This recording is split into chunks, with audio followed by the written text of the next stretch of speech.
Truth. If you're not early, you're late.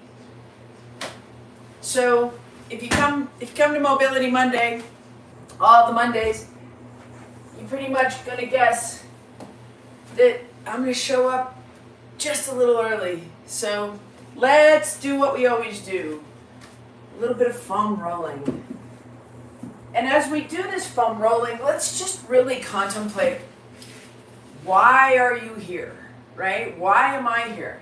Why every single Monday, there's a little bit of selfish in me that I know every Monday, because I'm here for you, I benefit, right? So I always have a good start to my week because I always do this full body check-in to kind of see how it's going.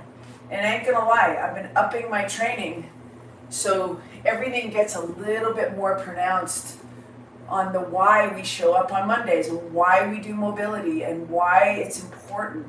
So even as I sit here and I've got the foam roller just below the calf muscle, if I get $1 for every time I say that, right, it would be great.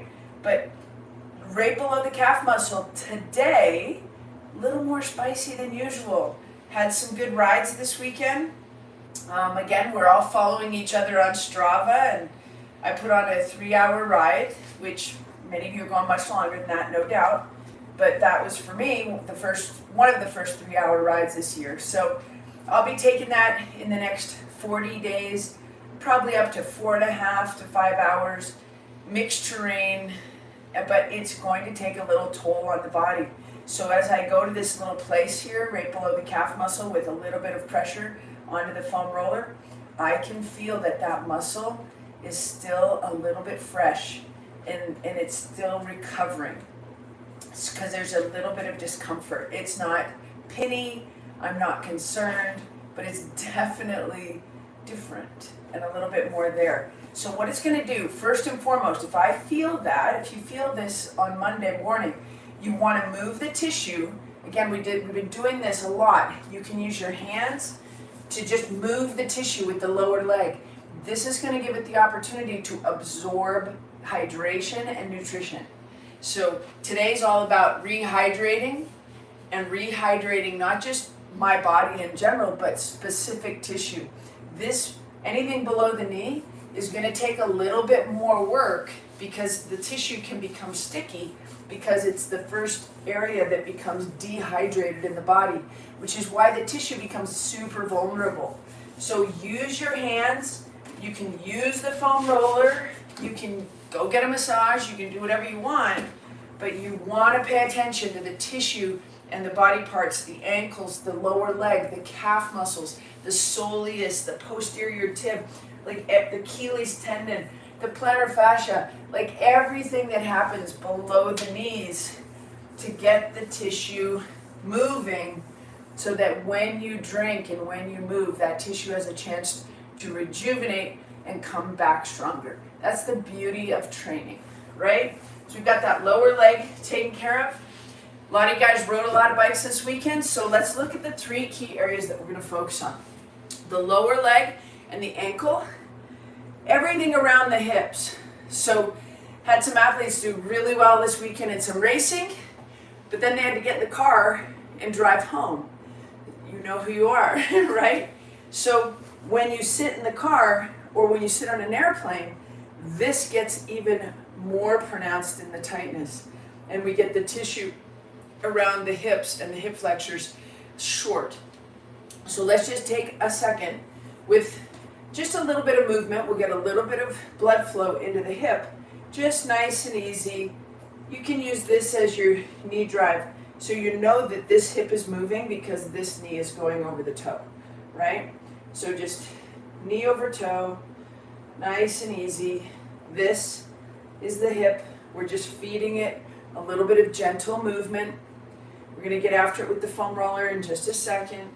So we just want some gentle opening of the door, the opening of that hip. Okay, so other 90, half kneeling. This is the half kneeling position, half kneeling 90-90. This knee is going over the toe. This hip is just getting open. Nice and gentle. setting ourselves up to have a great week of training. Running, cycling, hiking, swimming, all of it. Good, just nice and easy. Moving through that hip. We look more, I count all day long, right? But the truth is it's time under tension. Okay, let's get a little bit of the adductor. We'll do that with that lateral half kneeling.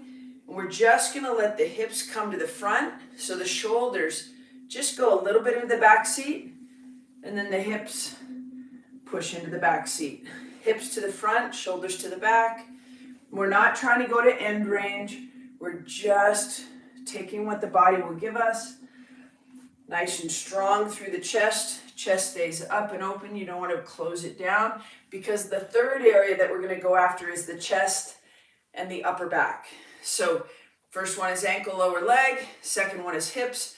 Third one is going to be chest and upper back. So just letting that tightness or stability, sometimes when we think we're stable, we're actually tight. And that's a whole nother conversation. So just nice and easy, moving gently, not to end range, just moving, and good. Let's go to the other side, half kneeling. This side's a little tighter, and where I feel the tightness is more in that left adductor, that left inner thigh muscle. So as I put the shoulders into the back seat a little bit, hips come to the front, definitely a little tighter on the left side. Not going to do anything about it, I'm just acknowledging it, right? We don't have to do more on the left. We're just acknowledging, left side, gonna pay attention to that. And this is what comes with body awareness, and this is how little things don't become big things, right? Good, nice and easy. Chest stays tall and long, and there we go. All right, so let's, because the left side showed me a little more tight, let's just start on the left side. So down onto your stomach, we're gonna take, or onto your side, we're gonna take that left knee up to the hip, and we're not gonna work the mobility with the internal rotation first. We are first going to take a little bit of pressure with the foam roller in the inner thigh. The tightness that I felt was all the way up next to the pubic symphysis and the pubic ramus, so next to the bones. So I know it's probably adductor magnus, who has frontal fibers or anterior fibers and posterior fibers. And that will tell me that the front fibers, which also can act as hip flexors and internal rotators of the hip, are a little bit more fatigued, and they're talking to me a little bit that they're not fully recovered. So that's what they're telling me, and I'm listening. When the body talks, we listen. I was with an athlete out for a run off the bike. I was on the bike and just supporting him through his run as he does his Kona build, and he was noticing that his calves were talking to him a little bit in the run, and he had 2 30-minute race pace efforts, which if you're doing Ironman, that means marathon effort. And what we really talked about was, number one, get hydrating, get that tissue moving. We actually went right to the gym afterwards. We were able to move through the calf. Just move, not a lot of tension, not a lot of stress into the calf, but good movement. And then just keep drinking, but also to acknowledge that the run was really shifting into the posterior chain because it was a relatively flat run. So running from the back side of your body instead of the front side of your body is kind of what we're after. We want to run from the glutes, hamstrings, calves, all part of the same fascial line. So the fact that he was feeling his calves wasn't a bad thing. It was something we paid attention to, and we know we're on the right path with how his hips are functioning in the run. So lots of little things. You can overcomplicate it sometimes. That definitely, that inner thigh, both sides, is a little bit more spicy than usual, which again isn't surprising to me because I'm upping volume and intensity in my training. All right, so let's head up to the upper back. Take that foam roller right below the shoulder blades. I want you to put your hands behind your head and support your neck. And we're going to work the diaphragm and the rib cage through this motion as well. So big inhale as we extend. So right here, big inhale.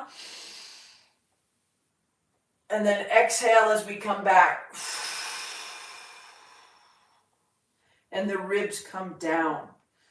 Big inhale, expand the rib cage with air.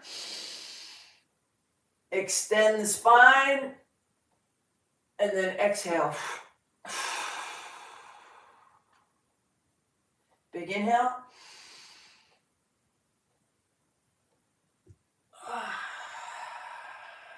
Exhale, come back. Inhale. And exhale. Inhale. And exhale. Inhale. I did a little stand-up paddle yesterday too. Not for racing, just paddling.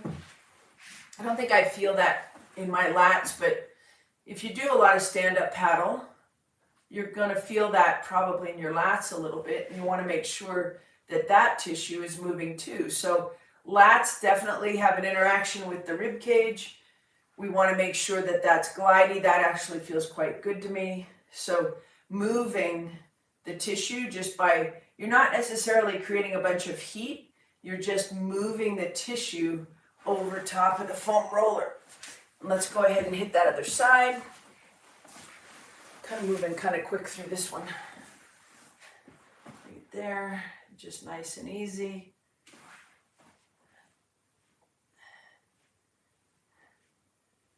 And good. All right, there's not much there for me. So I probably should swim more or use more upper body. Usually for me, the upper body is going to be about lifting weights. Okay, from right here, we're just going to do some reach unders. So we'll go from the quadruped position on all fours. From right here, we're going to take that right arm, reach under, come back. Left arm, reach under. We're going to just be dynamic here. 5 each side. 2, 2, 3, 3, 4, 4, 5, and 5. And then we're going to take that left arm, put it behind the head. We're just going to rotate to the ground and then look up. 2. You're starting to maybe notice how the upper back starts to engage with the SI joint and the low back. That's a good thing. 3, 4, especially if you're just gentle and good. We want to have this separation of the upper and lower body. Other side. We're just going to open it to the ground. 2,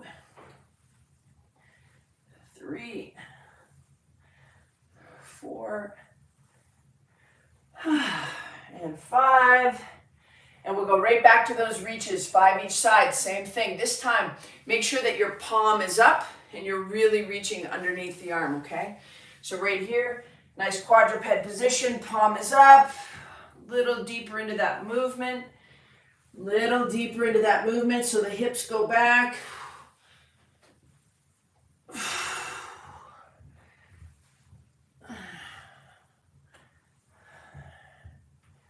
Palm up. That just changes the position of the shoulder blade on the back. Good. A little more space in the lat. And good. All right. So this time, instead of hand behind the head, we're going to reach it up. When we do the reach, we get a little bit more bicep. So the bicep is an internal rotation of the shoulder. So we're going to open the bicep. So through the hand, we're just going to follow the thumb up and away. So we go from here, up and away, down, bicep pull. If you're spending a lot of time in the arrow, this is going to help open that through the hand. You want to reach all the way through the fingertips. All the way through the fingertips. So if you don't do mobility, if you don't do this stuff, the tissue, the biceps tissue becomes a little bit short, and it becomes vulnerable because when you have short tissue that isn't moving, it's very difficult to hydrate it. So again, starting with that same conversation that we started with in the lower leg, we want to move through the hands as well, through the wrists, everything we can move, we can hydrate, okay? So right there, we're just going to take that hand through the thumb, through the fingertips, wiggle the fingertips if you want. Wiggle, wiggle, wiggle. 2, 3, through the chest, open up the front of the arm. 4 and 5. Okay, let's get after the hips just a little bit more. And the first thing we want to do is just work that hinge. Remember, hips and spine. The spine, we want it to be long, strong. We need it to be mobile. The spine can rotate and rotate amongst itself. It can also laterally flex, so we need it to be able to do that. So let's go ahead and work a little bit of lateral flexion through the spine. Palms forward, and we're just going to take that right arm and just reach it directly down to the knee, and then back up. Same thing other side. Straight back up. And so with the hand going along, make sure that the shoulders are back and stacked. We've been talking about the stack, how the ears and the shoulders need to be in line. There's your stack. Bad stack, good stack, okay? Right there, straight over, lateral flexion. We can let the hips shift and shift. Now, the spine should also extend, and it should also forward flex and round the spine. So we don't always want to get stuck in this beautiful posture. We should never be stuck anywhere, right? We should choose, we should self-select beautiful posture. And that comes from mobility of the spine, extension of the spine and flexion of the spine. Extension of the spine. And what are we doing? We're feeding that tissue so that it can get hydrated and it can function. Good. Good. Good. And good. Now we are going to ask the spine to stabilize, and all the muscles that work into that lift, that hold the ribs off the hips, that give your organs space, that give that beautiful core strength. Now we're going to work a hip hinge. And this is the loading of the back line, the posterior chain, the glutes, the hamstrings, the calves, the plantar fascia, all of the back muscles through the neck muscles and through the top of the head, right? So let's just work the hip hinge, push the hips back behind the heels, come straight back up. We use a little bit of measuring sticks on the front side to make sure that you don't lose space and flex your spine, all right? So right there, hip hinge, good. Hip hinge, big, strong glute muscles. Good, and this is how we get them in the game. Good. Nice. Good. And good, let's take the weight of the arms and just round the spine. Flex the spine to the front. Let the ribs come close to the hips. And then come all the way back up. We can actually add more lift and extend into it, that extension of the spine. Big flexion, big extension, big flexion, big extension. All right, good. Let's go into a wide stance. From right here, anchor your stance so your heels are outside of your toes. Push your hips into that hinge. We're going to take that right hip to the midline and then the left hip. And I already know that my left side is a little bit more tension there. So I'm just going to do a couple of these. We'll go 5 each side. Push your hips behind your heels. Make sure your heels are outside of your toes so you feel a little bit of internal rotation. And from right here, we're just going to take the right hip and the right shoulder, come back, left hip, left shoulder, right side, left side.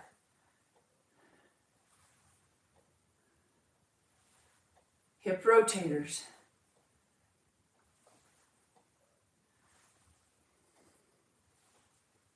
Good. And good. All right. Nice. All right. Let's go into a nice woodpecker stance or split stance. It's a comfortable length and a comfortable width. So nothing extreme here. From right there, we're going to load and stack on the lead leg. Take the hands to the height of the heart. As soon as the hands go to the height of the heart, we get activation on the back line. We get a little bit of muscle activation. When we get muscle activation on the back line, we're going to get more length on the front line. So these two lines are talking to each other. And they basically say, if you show me strength, I'll give you length. All right? So if you show me no strength, you get no length. All right? So right there, nice, strong, stacked on the lead leg. So you're not back here. Stack it. Float the hands to the height of the heart, and then take the hands as high as you can, but make sure that you can see the fingertips. So right there, we're just going to reach the fingertips as high as we can. You should feel tension in the belly, and we're just working the tensegrity in the lift. Oh, hi, Jackson. Look. Hi, Jackson. Come on. Come here. Come here, sweet boy. Keep lifting. Come here, Jackson. Hi. Do you want to go outside? He's so big, isn't he? But he'll just sit right there. Were you in the sprinklers? Were you in the sprinklers? Big boy. He doesn't feel very good today. Just hold that up. Reach through the belly, and then let that come back down. Okay, let's switch sides. Left leg in front of right. Comfortable length, comfortable width. Everything's comfortable. All right, stack it on the lead leg. Float the hands to the height of the heart. Nice and strong. Posture, posture, posture. So you're focusing on getting taller, and we get a nice big lift.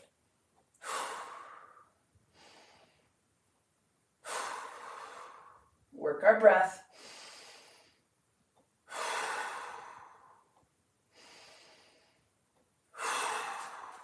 And back down.